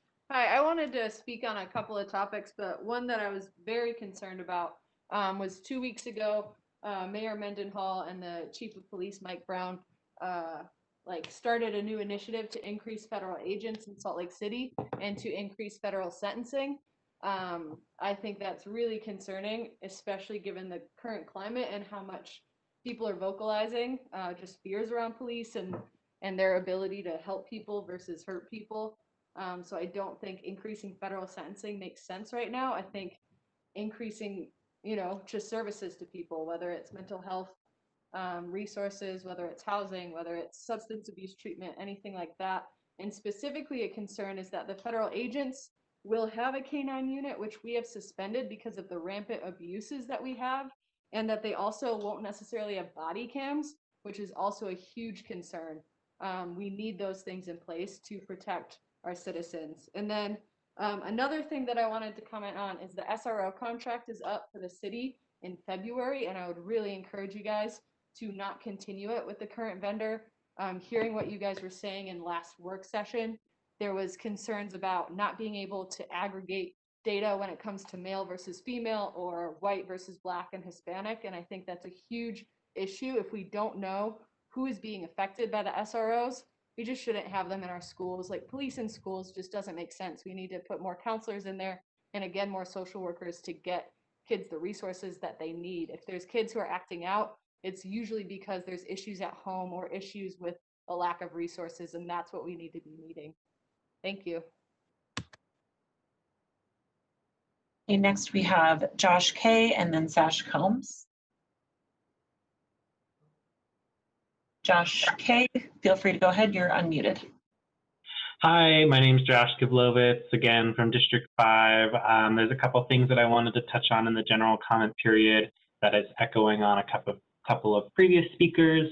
One, I wanted to emphasize that the city should not be doing unsheltered camp abatements, as other people have mentioned. This is against CDC guidelines. We are in a pandemic in the middle of winter, and we do not have space in our shelters. I also would like to express my frustration and disappointment in Mayor Mendenhall's comments about how we should not be providing food for our unsheltered communities because it will keep them from accessing services. I'm a social worker and I have worked with unsheltered communities, and I know that that is not the case. And in fact, continuing these camp abatements makes it more difficult for social workers to do their job when people continually lose their possessions, including things like their medications that help them stay stable and take care of their mental and physical health. Oftentimes those belongings are lost during camp cleanups, and we need to be more sensitive to people's needs and make sure that we're allowing them to stay safe, take care of themselves in a pandemic where people may not feel comfortable going to shelters and where our shelters are full and packed and we don't have the resources to meet their needs right now. Additionally, I'd like to express my comments about some of the remarks that were made about including federal agents as part of the rise in crime here in Salt Lake City. I know we talked about this at length previously for the other comment session, that the rise in crime is a manipulation and misunderstanding of the actual data. But regardless, I'd like to express my frustration that this is not going to help our community. It is not a good idea. And in that news article, it is mentioned that Chief Mike Brown blamed some of this rising crime on things like bail reform. I'd like to publicly comment that that is not something that bail reform does and demonstrates a misunderstanding of how bail actually works. Bail does not keep things. Okay, that will end my comment there. Thank you. And the last commenter we have is Sash Combs. Sash, go ahead. You're unmuted. Thank you. I just want to make a couple general comments, but it's focused on the topic du jour here.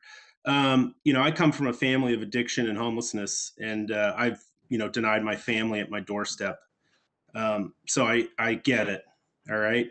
And I would also like to say that it's not productive to suggest the stereotypes, the white person, male, whatever. It aggravates people, i.e. me, and I think it's very unproductive.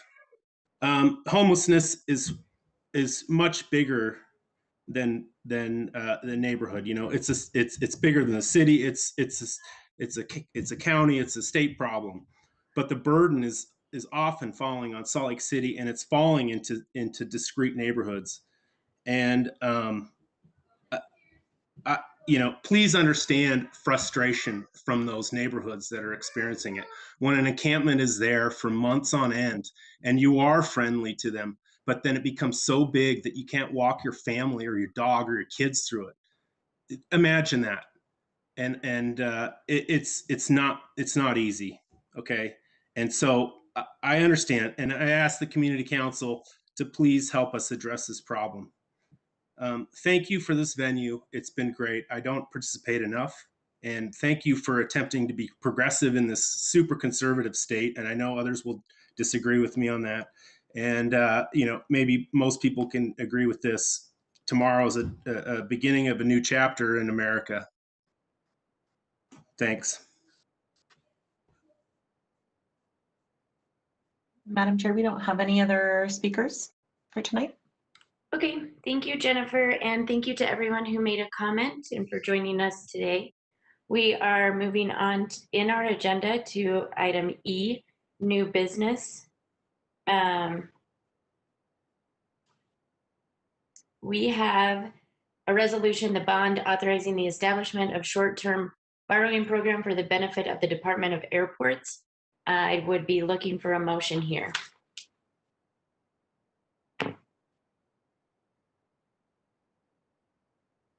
I'm happy to make a motion, Madam Chair. I just don't have it in front of me. Oh, there we go.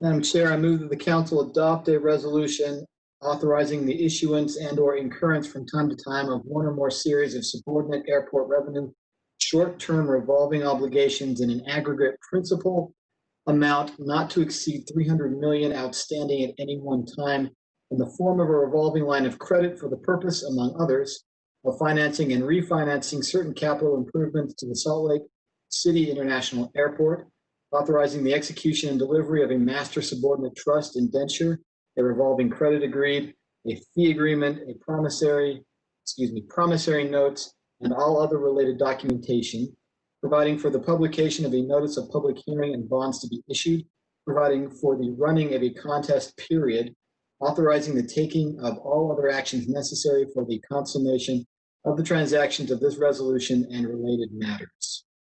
Second. Great. I have a motion by Councilmember Johnston and a second by Councilmember Rogers. Any discussion on this? Then I will do a roll call. Councilmember Johnston. Yes. Councilmember Valdemoros. Yes. Councilmember Wharton. Yes. Councilmember Dugan. Yes. Councilmember Mono. Yes. Councilmember Rogers. Yes. And I am a yes, that passes. Agenda item F, unfinished business. We have none. We are now at the consent portion of our agenda. I would look for a motion this time. Madam Chair, I move we approve the consent agenda. Do I Second. have a second? Sorry, was that you, Andrew? Yeah, sorry, second. I have a motion by Councilmember Wharton and a second by Councilmember Johnston. Any discussion to the consent agenda? Nope, I will roll call. Councilmember Johnston. Yes, ma'am. Councilmember Wharton. Sorry, you were drinking, but you were next on my screen. It's fine. Yes. Councilmember Dugan. Yes. Councilmember Valdemoros. Yes. Councilmember Mono. Yes. Councilmember Rogers. And I am a yes, that passes. This concludes our formal city council meeting. And time out. I need to be more prepared. We are adjourned. I might have just woken up my niece. Hi, everyone.